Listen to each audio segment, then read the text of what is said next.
C'est presque du direct, c'est la revue de presse de Nicolas Canteloup en best-of.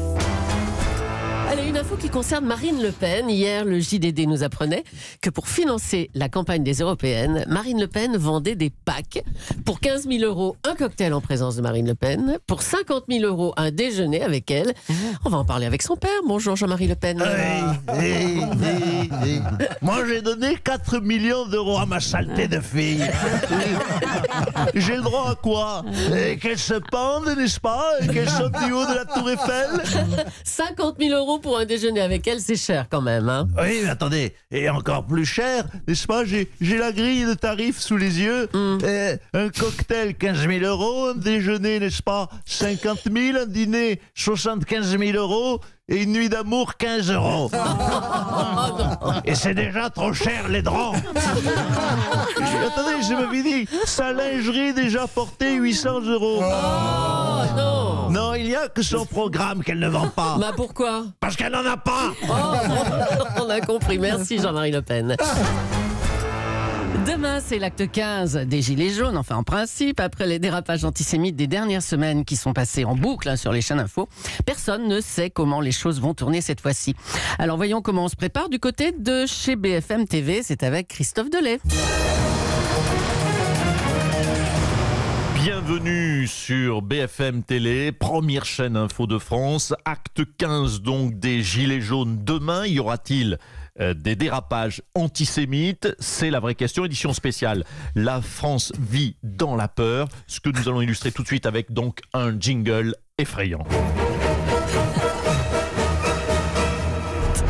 Alors Patrick Sauce, vous êtes en direct, je crois, d'un hélicoptère. Au-dessus donc des manifestants qui se dirigent sur Paris. Oui, tout à fait, Christophe. Je suis actuellement en hélicoptère et je dois dire que des hordes de gilets jaunes se dirigent vers la capitale. Sont-ils antisémites ou pas? L'incertitude demeure, mais nous allons vite le savoir car je suis avec, à mes côtés, Alain Finkielkraut. Ah. Oui, bonjour monsieur. Écoutez, que faisons-nous ici? Ne serait-il pas plus profitable et moins saugrenu d'aller sur votre plateau pour discuter calmement de ce problème, de ce sujet, de façon sereine? Christophe, donc je procède à la manœuvre. J'attache à l'instant un mousqueton à monsieur Finkielkraut que je vais élitreiller au milieu des gilets jaunes. Un petit peu, vous savez, comme dans Jurassic Park. Quoi? Quand on nourrit les vélociraptors avec une vache. Oh non. Non mais qu'est-ce que c'est que cette idée? Patrick, pardonnez-moi de vous interrompre. Oh là là. Vous êtes sûr que c'est la bonne méthode, Patrick? Voilà, Alain Finkielkraut est désormais au milieu des gilets jaunes. Patrick, c'est horrible. Écoutez, récupérez monsieur Finkielkraut, sinon c'est vous qui allez être jugé pour acte de barbarie sur philosophe. En tout cas, ça se confirme a priori, la violence n'a pas disparu des manifestations. Nous allons passer un drôle de week-end. À vous, les studios. Merci BFM TV. Et puis France 2 penserait à se séparer de ses journalistes sportifs Nelson Montfort et Patrick Montel. On est en duplex avec Nelson Montfort. Bonjour Nelson, alors votre sentiment? Oui, tout à fait, ma chère Julie. Une décision bien difficile à comprendre car je ne souffre, je dois vous le dire, d'aucune blessure contrairement à nos tennismen français. Rien aux adducteurs, mes genoux sont parfaits, le dos va bien, juste une petite douleur que je ressens en bas du dos car autant vous le dire, ça fait toujours un peu mal au cul de se faire virer. Oh, mais calmez-vous Nelson, calmez-vous.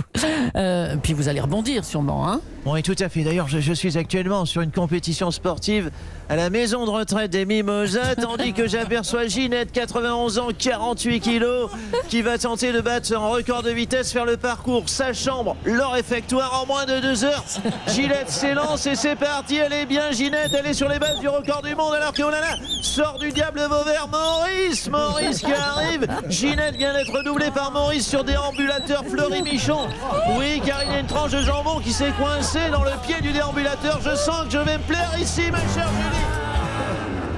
Nicolas Sarkozy nous rejoint maintenant. Bonjour Monsieur Sarkozy. Oui, bonjour à vous et surtout merci de m'accueillir. Alors vous l'avez trouvé comment vous, Emmanuel Macron? Franchement, écoutez, C'est difficile, c'est des moments difficiles, mais je l'ai trouvé bon. Non, surtout économiquement, j'ai trouvé bien cette idée-là, cette idée nouvelle de défiscalisation des heures supplémentaires. Ça me dit quelque chose d'ailleurs. J'ai dû le liser quelque part il y a quelques années. Oui, car j'adore liser la littérature. Non seulement la littérature, mais aussi des livres, Madame Dacosta. Non, mais c'est vous qui l'avez mise en place en 2007, hein, cette idée-là. Hein. Non. Sérieux, c'est moi qui avais... Bah oui, sérieux, c'est vous. Et tu crois que je m'en rappelle pas, grosse maline, hein? Je l'ai faite il y a 11 ans, sa nouveauté géniale à Macron. J'ai tellement d'emmerde que j'étais obligé de l'enlever. Et maintenant, pour sortir d'une crise inouïe, il me pique mes idées à moi que j'ai eu il y a 10 piges. Alors, un mot sur les violences dans Paris. Ça vous interpelle, ça, Monsieur Sarkozy? Ah ben, c'était choquant, franchement. Il y a des images que l'on a vues. Oui. Hein. J'étais choqué par toutes ces agressions. En particulier, les images de ces jeunes-là qui fracturent une bijouterie en plein Paris. Ah oui, la vidéo a fait des millions de vues d'ailleurs, les jeunes qui crient « Il y a des vrais Rolex !» C'est le bijoutier qui tire au flashball pour se défendre, hein, c'est ça. Je mets 2 secondes à sa place, vous imaginez? Bah à la place du bijoutier, ouais. Non, à la place de cette petite Rolex. Oh, c'est facile de rire bêtement dans le studio. Bon, écoutez, Le traumatisme qu'elle a vécu, cette petite Rolex. Vous imaginez son parcours? Elle arrive de Suisse, hein, en marchant ou en trottant avec sa petite trotteuse, un peu comme une migrante, hein, la petite Rolex qui arrive de Suisse. Elle trouve une place modeste, un poste dans une vitrine en France, et on l'agresse. C'est horrible quoi qu'elle a vécu. Vous savez quoi? J'ai presque envie de l'adopter pour les fêtes. Oh bah ça serait un beau geste. Si chacun adoptait une petite Rolex chez lui, il y aurait moins de drames horlogers. Hein. Allez, on va vous laisser. Merci d'être passé, Monsieur Sarkozy.